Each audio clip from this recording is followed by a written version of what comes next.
Halo, saya Jovita Aurelia dan pada kesempatan ini saya akan mempresentasikan terkait dengan artikel opini yang telah saya buat, yaitu mengenai komunikasi media massa yang bertujuan untuk meningkatkan kesadaran masyarakat akan keamanan pangan. Di mana seperti kita tahu ya, berikut ini keamanan pangan ini merupakan sebuah faktor yang sangat krusial di masyarakat dan mungkin banyak sekali masyarakat yang kurang aware dengan keamanan pangan ini, kurang peduli dengan keamanan pangan ini. Dan oleh karena itu, dengan melakukan komunikasi, terutama juga komunikasi melalui media massa, melalui sosial media seperti itu, nah itu bisa sangat berpotensi untuk meningkatkan kepedulian masyarakat tentang keamanan pangan maupun pangan yang setiap hari dikonsumsi juga. Nah, keamanan pangan ini sebenarnya luas sekali mmm, dan bisa menjangkau ke berbagai pihak juga, dan bukan cuma keamanan tapi juga nutrisi yang dikonsumsi. Apakah nutrisinya itu masih baik atau mungkin pangan tersebut sudah tidak layak untuk dikonsumsi. Nah, kemudian berikutnya adalah fenomenanya, sudah saya tampilkan dalam artikel opini yang telah saya buat, bahwa banyak sekali masalah terkait dengan keamanan pangan, seperti misalnya bakteri, lalu penggunaan bahan tambahan pangan yang berlebihan. Banyak juga kasus-kasus penggunaan bahan tambahan pangan yang dilarang oleh BPOM, bahan tambahan pangan berbahaya, dan juga bahan tambahan pangan yang penggunaannya itu tidak sesuai dengan regulasi yang telah ditetapkan di Indonesia. Dan hal ini menjadi berbahaya untuk konsumen yang mengkonsumsi makanan tersebut. Dan oleh karena itu, hal ini pun menjadi sangat penting untuk kita bisa membahas keamanan pangan di sini. Nah, pencemaran dengan bakteri patogen di sini satu hal yang saya highlight juga, yaitu pencemaran. Bahwa pangan juga banyak yang tercemar oleh bakteri karena apa? Karena penanganannya kurang baik.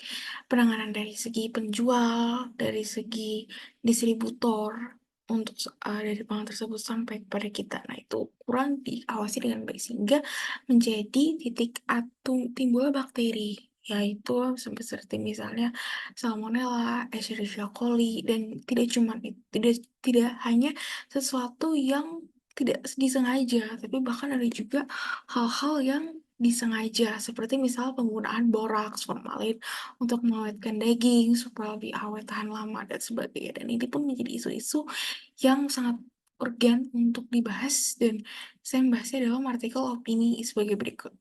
Nah, kemudian dari hal tersebut, dari urgensi tersebut, maka kita juga perlu menyadari bahwa sosial media itu juga berperan untuk kita bisa meningkatkan kesadaran keberapa, seperti televisi, radio, surat kabar, media digital, dan sebagainya. Dan itu semua bisa meningkatkan diharapkan bisa meningkatkan kesadaran masyarakat terhadap keamanan pangan, seperti itu. Nah, kemudian juga edukasi, edukasi publik, salah satunya menggunakan televisi, dengan program-program edukatif. Oh, bahwa mungkin saat ini banyak pedagang yang kurang jujur, yang menggunakan boraks dan sebagainya untuk bisa memperlama umur simpan, supaya konsumen suka kalau misalnya dengan visual yang baik, mereka juga lebih cenderung suka dan lebih tahan lama. Tapi hal ini juga berbahaya. Dan berikut ini adalah salah satu data dari wawancara tersebut bahwa uh, sangat berpotensi untuk kita menggunakan sosial media dalam hal meningkatkan keamanan pangan.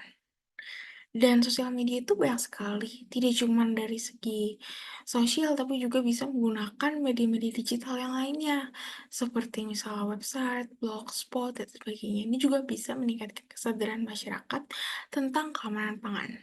Nah, salah satunya juga kampanye keamanan pangan yang dilakukan oleh BPOM melalui media sosial. Nah, dari sini BPOM itu dia tidak hanya mengawasi, tidak hanya melakukan sidak terhadap mereka yang melakukan pelanggaran terhadap peraturan peredaran pangan, tapi di sini BPOM juga sering melakukan kampanye-kampanye, terutama juga melalui sosial medianya.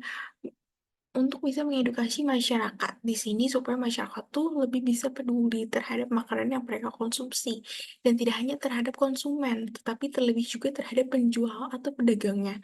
Supaya mereka juga tidak hanya meraup keuntungan, tapi juga mereka diharapkan oleh BPOM ini supaya mereka juga bisa memperhatikan kesehatan dari konsumennya, seperti itu. Nah, di sini juga BPOM juga ternyata banyak melakukan kampanye-kampanye ini. Nah, dari sini juga saya menjabarkan melalui opini-opini yang saya cantumkan di sini juga. Oleh karena itu, BPOM juga tidak hanya dari sosial media, tapi juga harus bekerja sama dengan berbagai pihak seperti pemerintah dan ilmuwan, supaya kita bisa lebih mengedukasi masyarakat terkait dengan keamanan pangan dan bahayanya apabila kita mengabaikan keamanan pangan ini.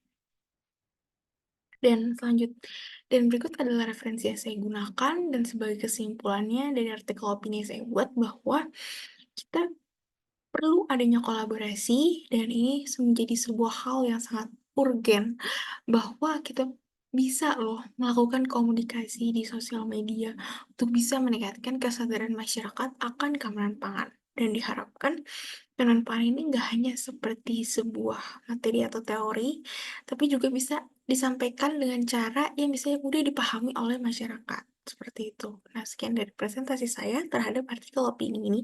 Semoga dapat dipahami dengan baik dan terima kasih.